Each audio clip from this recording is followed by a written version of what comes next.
महापुरुषों ने जैसे फरमाया है कि कागा किसका धन हड़े कोयल किसको दे, जी बढ़िया के कारण जुग अपना कर ले। कौवा तो किससे क्या छीनता है, कोयल किसी को क्या देती है, लेकिन बहुत कुछ देते हैं। कौवा तो कांव कांव करता है, अच्छा नहीं लगता, बुरा लगता है, लेकिन कोयल की कुहुक जब सुनते हो तो अच्छी लगती है। इसी प्रकार से मीठा वचन सबसे उत्तम है।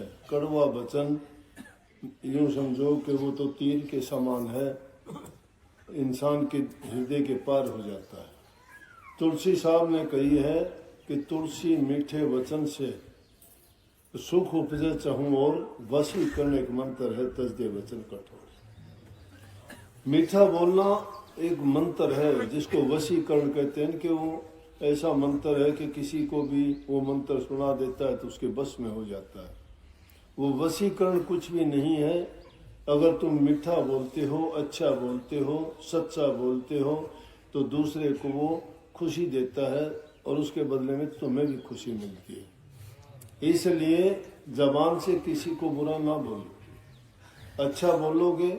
दुनिया में ये व्यवहार है कि जो इंसान जैसा लेता है वो अपने ही किए हुए का फल पाता है।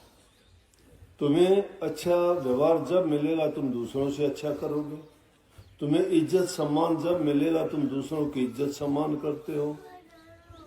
अगर तुम दूसरे का मान नहीं करते, इज्जत नहीं करते, प्रेम से नहीं बोलते, तो तुम्हें भी कोई प्रेम करने वाला नहीं होगा। तुम अगर दूसरे की इज्जत सेवा करते हो तो तुम्हारी भी इज्जत और सेवा होगी। ये अगर बहू सास की सेवा करती है तो उसकी बहू आएंगी, वो भी उसकी सेवा करेंगी। अगर बहू सास की सेवा नहीं करती है तो सोच लेना उसको भी वही ठेकरा मिलेगा फूटा हुआ। सुनी होगी ना, कहानी आम प्रचलित है अपने समाज में। कहते हैं कि घर में एक बहू अपनी सास को एक फूटे से कटोरे में खाना देती थी, तो उनके छोटे बच्चे थे, वो देखते थे। जब आखिरी वक्त आया और उसकी सास का जब देहवासन हुआ, उनको संस्कार करने के लिए लेके गए, तो उसकी सारी चीजें भी देने लगी। बोले ये भी इसकी चिता में डाल देना, क्यों मरने के बाद कौन किसकी चीज रखता है, कि अभी साथ डाल दो, नहीं तो ये बाद में किसी ने इनको प्रयोग तो करना नहीं है, या किसी को गरीब को दे देते थे, या वैसे ही डाल देते, कोई उठा ले जाए जिसकी जरूरत हो। तो जब सारी चीजें दे दी तो उसके छोटे जो बच्चा था उसने उसको कटोरे को रख लिया है जो जिसमें खाना देती थी। बोले बेटा इसका क्या करेगा, ये भी दे दे, तेरी दादी इसमें खाना खाती थी। बोले माँ इसकी जरूरत पड़ेगी आपको। बोले मुझे जरूरत क्यों पड़ेगी। बोला तुम भी तो अपनी सास को इसमें दिया करती, कल को तेरी बहू आएगी वो तेरे को भी इसी में देगी। इसलिए जो आदमी अच्छा करता है उसको परिणाम अच्छा ही मिलेगा। बच्चों को अच्छी शिक्षा दिया करो, अच्छी अच्छी उनको बातें सुनाया करो, महापुरुषों की, संतों की।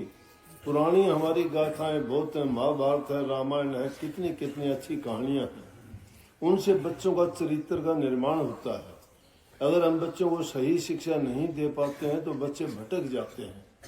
अब मैं देखता हूँ कि छोटे छोटे बच्चे इतना प्यार करते हैं, मुझे जाके कहते हैं कि जी इस बार हमारे घर चलना पड़ेगा, जरूर आइए, आना पड़ेगा। वो एक तो ऐसा है, यहाँ साथ में ही गाँव है उस लड़के का, उसके कितने साल हो गए, उसका दूसरा कोई मतलब नहीं रहने वाला। हमारे घर कब होगा, हमारे घर कब आऊंगा, उसके बोलने में ही हमें अच्छा लगता है, चाहे उसके घर जाओ या ना जाओ। और सब जानते हैं उसको, बोला जी, उसको देखते ही कह देते हैं वो आ गया। प्यार एक बहुत अनोखी चीज है। प्यार इंसान के जीवन में ऐसी चीज है जो उसको सब कुछ दे देती है। सारी धन से कोई अमीर नहीं होता, कभी सोचते हो, ये तो हर पापी और दुष्टों के पास भी हो जाता है।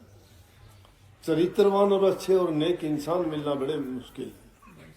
अगर अच्छे इंसान मिल जाएं जो चरित्रवान हो, सच्चे हों, दिल के मीठे हों, जवान के, तो ऐसे इंसान अगर मिल जाए तो समझो कि उस आदमी का बड़ा ऊंचा भाव।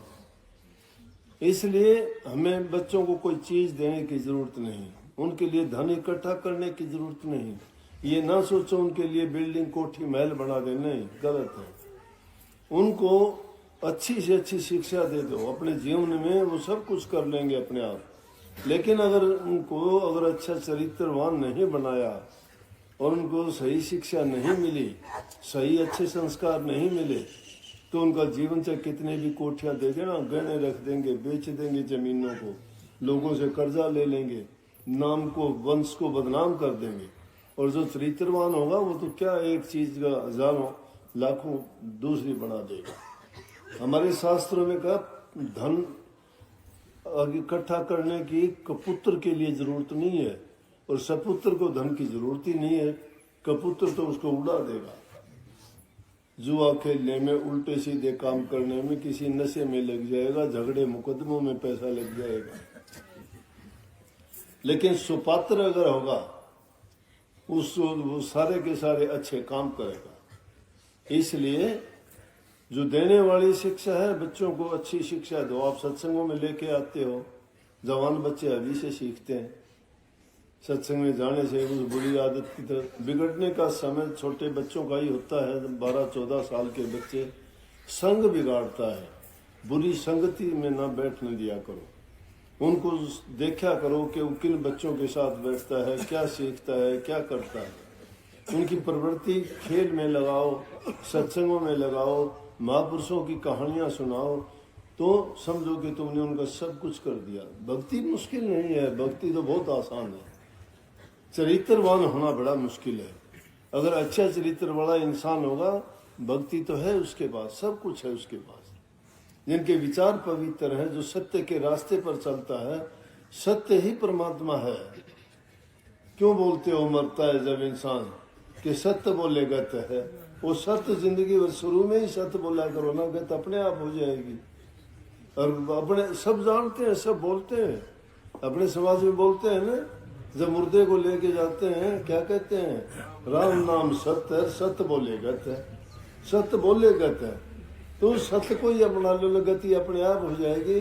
राम नाम उसी में है, राम नाम में हमारे अंदर रम्या हुआ है। उस रमे हुए को, सत्य को जानने और पहचानने के लिए सच्चे, मीठे और अच्छे बनो। सब कुछ तुम्हारे पास है।